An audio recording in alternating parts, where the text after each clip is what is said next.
लखनऊ के सियासी गलियारों में रविवार का दिन यूपी भाजपा संगठन के लिहाज से बेहद अहम रहा। केंद्रीय मंत्री और महाराजगंज से 7 बार के लोकसभा सांसद पंकज चौधरी को उत्तर प्रदेश भारतीय जनता पार्टी का नया प्रदेश अध्यक्ष घोषित किया गया है। पार्टी के लखनऊ स्थित प्रदेश कार्यालय में आयोजित औपचारिक कार्यक्रम में उनके नाम की घोषणा की गई। इस मौके पर सीएम योगी आदित्यनाथ, केंद्रीय मंत्री पीयूष गोयल, वरिष्ठ नेता राजनाथ सिंह सहित पार्टी के कई बड़े चेहरे मौजूद रहे। पूरे कार्यक्रम को धार्मिक और सांस्कृतिक प्रतीकों के साथ आयोजित किया गया, जिससे इसे सामान्य संगठनात्मक घोषणा से अलग एक राजनीतिक संदेश देने वाला आयोजन बना दिया। इस कार्यक्रम की शुरुआत स्वाति वाचन से हुई। इसके बाद शंखनाद और डमरू वादन की गूंज पार्टी दफ्तर में सुनाई दी। इन प्रतीकों को भाजपा लंबे समय से अपनी सांस्कृतिक राजनीति से जोड़कर देखती रही है और प्रदेश अध्यक्ष के चयन के अवसर पर इनका इस्तेमाल संगठन की वैचारिक पहचान को रेखांकित करता दिखाई दिया। इसके बाद पंकज चौधरी ने विधिवत रूप से प्रदेश अध्यक्ष का पदभार ग्रहण किया। निवर्तमान प्रदेश अध्यक्ष भूपेंद्र चौधरी ने पार्टी का झंडा सौंपकर उन्हें जिम्मेदारी सौंपी। ये क्षण संगठनात्मक निरंतरता और नेतृत्व परिवर्तन का प्रतीक माना गया। पंकज चौधरी का प्रदेश अध्यक्ष बनना कई मायनों में महत्वपूर्ण है। वे न सिर्फ केंद्र सरकार में मंत्री हैं, बल्कि पूर्वांचल की राजनीति में एक मजबूत पकड़ रखने वाले नेता भी माने जाते हैं। महाराजगंज लोकसभा सीट से 7 बार सांसद चुने जा चुके पंकज चौधरी को संगठन और सरकार दोनों का अनुभव है। ऐसे समय में जब यूपी में 2027 के विधानसभा चुनाव की तैयारियां धीरे धीरे शुरू हो रही हैं, भाजपा ने एक ऐसे चेहरे को प्रदेश अध्यक्ष की जिम्मेदारी दी है जो संगठनात्मक अनुशासन के साथ ही साथ चुनावी रणनीति को भी समझता है। कार्यक्रम के दौरान केंद्रीय मंत्री और उत्तर प्रदेश के चुनाव प्रभारी पीयूष गोयल ने औपचारिक रूप से उनके नाम की घोषणा की है।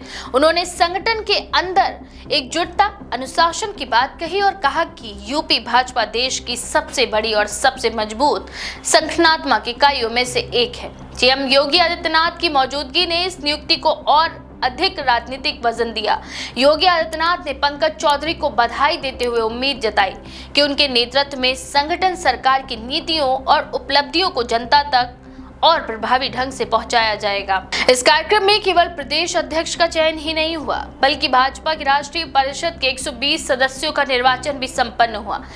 उत्तर प्रदेश से जिन प्रमुख नेताओं को राष्ट्रीय परिषद का सदस्य चुना गया, उनमें राजनाथ सिंह, योगी आदित्यनाथ और स्मृति ईरानी शामिल हैं। ये तथ्य इस बात की ओर इशारा करता है कि उत्तर प्रदेश भाजपा में शीर्ष नेतृत्व की भूमिका और प्रभाव राष्ट्रीय स्तर पर भी कितना मजबूत है।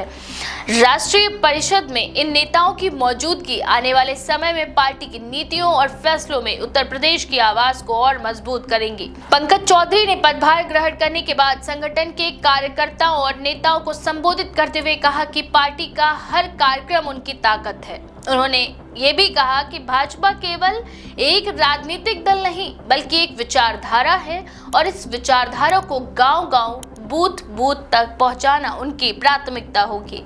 उन्होंने ये भी संकेत दिया कि संगठनात्मक मजबूती, कार्यकर्ताओं का सम्मान और सरकार तथा संगठन के बीच बेहतर तालमेल उनकी कार्यशैली का आधार रहेगा। निवर्तमान प्रदेश अध्यक्ष भूपेंद्र चौधरी के कार्यकाल को भी इस मौके पर याद किया गया। उनके नेतृत्व में भाजपा ने कई संगठनात्मक अभियानों को सफलतापूर्वक अंजाम दिया और सरकार की योजनाओं को जनता तक पहुंचाने में अहम भूमिका निभाई। पार्टी के अंदर ये माना जा रहा है कि भूपेंद्र चौधरी ने जिस संगठनात्मक ढांचे को मजबूत किया है, उसी आधार पर अब पंकज चौधरी आगे की रणनीति भी तैयार करेंगे।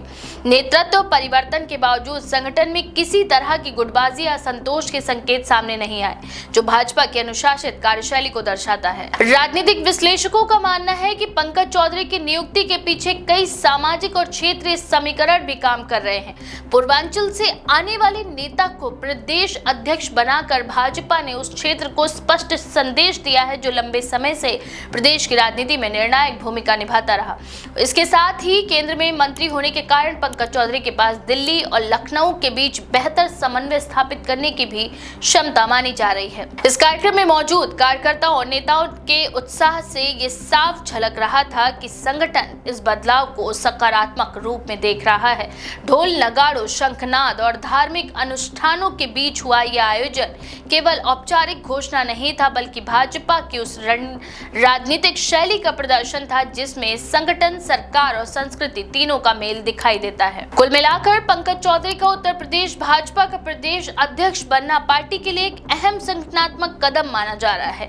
आने वाले महीनों में ये देखना दिलचस्प होगा कि वे किस तरह से संगठन को सक्रिय करते हैं, सरकार की उपलब्धियों को जनता तक पहुंचाते हैं और 2027 के विधानसभा चुनाव की नींव रखते हैं। फिलहाल लखनऊ में हुआ यह आयोजन भाजपा के अंदर नेतृत्व परिवर्तन की एक सुव्यवस्थित और संदेशात्मक तस्वीर पेश करता है। इस बारे में आपका क्या विचार है? अपनी राय कमेंट सेक्शन में जरूर लिखें। ऐसी और भी खबरों के लिए देखते रहें द पेज 19।